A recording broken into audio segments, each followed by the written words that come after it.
जी खबर शामिल करते हैं। शेखुपुरा मरीद के जीटी रोड की आबादी नाइयावाला फार्म में कब्जा ग्रुप का निजी टीवी के रिपोर्टर के दफ्तर पर हमला, सामान की तोड़ फोड़ कर दी।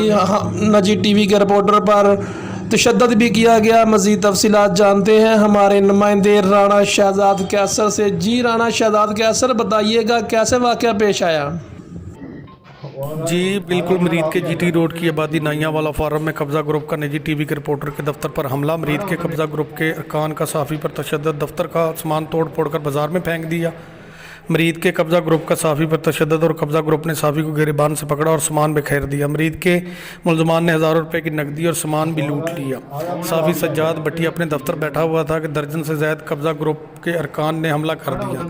मरीद के कब्जा ग्रुप ने सामान तोड़ फोड़ कर बाजार में फेंक दिया, दफ्तर पर कब्जा कर लिया। मरीद के सहाफ़ी सज्जाद भट्टी का अल्लाह रखा नामी शख्स से दुकान का तनाज़ा चल रहा था, जिस पर कब्जा ग्रुप के लिए मुलजमान ने हमला कर दिया। मरीद के फ़रोज़वाला पुलिस ने मुकदमा दर्ज करके 2 मुलजमान को गिरफ़्तार कर लिया। साफ़ी पर तशद्दुद करने वाले दीगर मुलजमान को जल्द गिरफ़्तार करने की याद दहानी। राणा शहजाद कैसर, पोल न्यूज़, शेखुपुरा। उसके 2 मुलजमान गिरफ़्तार हैं, बाकी गिरफ़्तारी के लिए कोशिशें और तहर्रुक कर रहे हैं।